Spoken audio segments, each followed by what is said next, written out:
today basically just what does it look like to plan your business or plan your marketing in late 2025 and moving into 2026. So we're gonna be jumping back and forth between here and the iPad. We have this recording today to make sure that you can see the processing and how we're going through everything. So let's just start from a marketing perspective, and that's it. That's where we're gonna start from. That's what we're good at. So that's the crux and that's the foundation of everything that we talk about today, is the marketing perspective of what it is that we're doing. So let's just start with, what do you want? So what do you want out of your marketing? I think this is a great first question to ask. This is actually a question that I learned from Sean Foyer.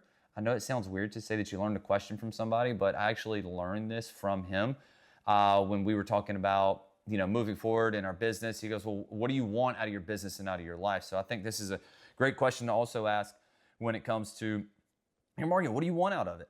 And that's question number one. So most people that I talk to, the first thing that they always say is more leads, right? Okay, so you want more leads. No problem, more leads. Well, what does that mean? What does more leads actually mean? In order to answer that question, you got to know how many leads you're averaging per month right now. So, okay, we want more leads. How many more leads? So it starts, let's say, for instance, you're getting 40 leads per month now. 40 leads per month. Perfect. We have 40 leads per month. Okay, well, what was your revenue? What was your 2025 revenue? Okay, so 2025 revenue. And you're gonna have to project some of this, by the way. So let's say out of those 40 leads per month, we're gonna do some quick math here, hold on just a second. Out of those 40 leads per month, let's assume that 50% of those booked, and let's say you have an average closing percentage of 50%. That means you're closing 10 of these per month. Let's say you're a roofing company, average roof is somewhere around $20,000. That's 200K. Times that by 12, you're getting $2.4 million essentially out of your digital marketing that you're doing. Okay, so let's just say your 2025 revenue was 2.4 million. All right, so now that you know your leads, now that you know your 2025 revenue, now you got to answer the question, how much did you spend? How much did we spend? The average marketing company, I would say these days, is probably spending just digital. That's it. Just digital. You're probably spending anywhere between $10,000 and $15,000 a month. Roughly, that does not include your management fee or anything like that. That is strictly money going out into these tools that you're using. So let's call it $12,500. $12,500 per month. And if you got 12,500 times that by 12, that gives us $150K a year. $150,000 per year, which is right on par actually with a $2.4 million company, to be honest about it, $150,000. So the 12,500, that's what you're spending per month to get 12 closed deals. So you got 12,500, you divide that by 10, that's $1,250 per closed deal, $1,250 per closed deal. And then you take that 12,500 and you divide it by 20, that's $625 per appointment. You take that same 12,500 and you divide it by 40. That's $312.50 per lead. Whew, that's a lot of math. Now that we know, okay, we want more leads. So this is just the process of answering the question of more leads. So now the next question that I would challenge you on is it more leads? Or is it better quality of leads is what you want? Better quality of leads. Because here's the thing. Let's say that same 40 leads at $312.50. Let's just, here, we're just going to put this down here in this little box, right? Let's just hypothetically say that that same 40 leads turns into 30 appointments. Let's just say that's all it is, right? So that turns into 30 appointments. And that same, let's say you're still 50% close rate. You did not increase, you did not get any better. Those same 30 appointments get you 15 closed deals.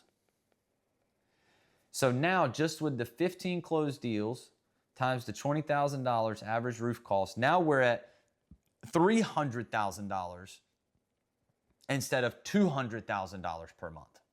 We went from $200K per month on average to $300K per month average.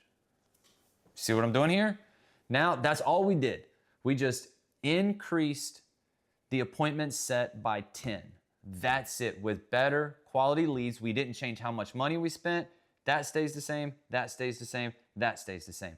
All we did was get better quality leads without spending a dime more. So now at $300K a month, you times that by 12, guess what? Now we have 3.6 million. And all we did, we crushed our goal by $600,000, and all we did was get a better quality of lead. That's the type of things that make me happy. So essentially, this stayed at $312.50. This actually went down, right? So 12,500 divided by 30. Now we're at $416 cost per lead. And then we have we got 12,500 divided by 15, and our cost per close went from $1,250 to $833. So now when you're looking at your numbers, which one's the most important? Is it more important to have more leads, or is it more important to have this comparison right here to where our cost per close is better? And that's either done through getting better quality leads, or it's done through your guys closing more deals. Those are really the only two options. And you do not have to increase that, and you do not have to increase that. Those two numbers always stay the same. Now, obviously, at some point, you're going to have to go spend more money. That's just the reality of it. Like, if you want to eclipse that $5 million range, and digital ad spend is the route that you want to go to use that, and you're not using anything else, you're going to have to spend more money. Now, this is just looking at it from a digital marketing perspective. This is not looking at it from any other angle except that. You have, you got door knocking you can do. You got postcards, you got radio, you got TV, you got just regular old content that you can create. Like you have a lot of other things that you can use to go get leads. This is just looking at it from the perspective of digital leads. Like every time we talk to somebody, it's what do you want? I want more leads. Okay, how many? And they cannot answer the question. And this is how I want you to go about answering that question. You have more leads. Right now we're getting 40. I got to know that number. Our revenue is 2.4 million because this was our average cost per roof or whatever it is. Cost per pressure washing, cost per garage door, cost per concrete laid. I don't care what it is. You got to know that number. That produced us $2.4 million. And we spent $12,500 per month at $150,000 per year. Once you know all those numbers, it's a simple algebraic equation. That's it. It's not that hard from that point forward. You get all these numbers right here, you get that one, you get that one, you get that one, and then you're like, okay, where do we think we can get better? Do we need more leads, or do we need a better quality of lead? Which one is it? Or do we just need our sales guys to get better at closing deals? But those are the types of questions you have to answer. Don't just go to your marketing company and say, I want more leads, because if you come and ask me that question, these are the types of things that we're gonna go over. We're going to walk through this process. Any marketing company's like, yep, no problem. We could definitely do that. And they don't even ask you questions about what you're doing in marketing. How many leads you're currently getting, how many appointments you're setting from it, how many closed deals you're getting from it. Like there's certain numbers you got to know. And if those companies aren't asking these questions in your meetings with their sales calls, then they're just trying to close the deal to make some money off of you. They don't actually care whether or not you're successful or not. All they care about is closing the deal, getting you to sign and putting you on a contract to where they can make their $4,000 to $8,000 per month off of you till kingdom come or whenever that dadgum contract expires. So answer these questions for yourself, make sure you know your numbers, and then moving into 2026, you're gonna have a much better idea of what you need to do. We're gonna have a lot more videos just like this as we move through this year, because I care about helping you guys out and getting your marketing squared away. So look, take care. We love you guys. And if you don't know, now you know. Be good.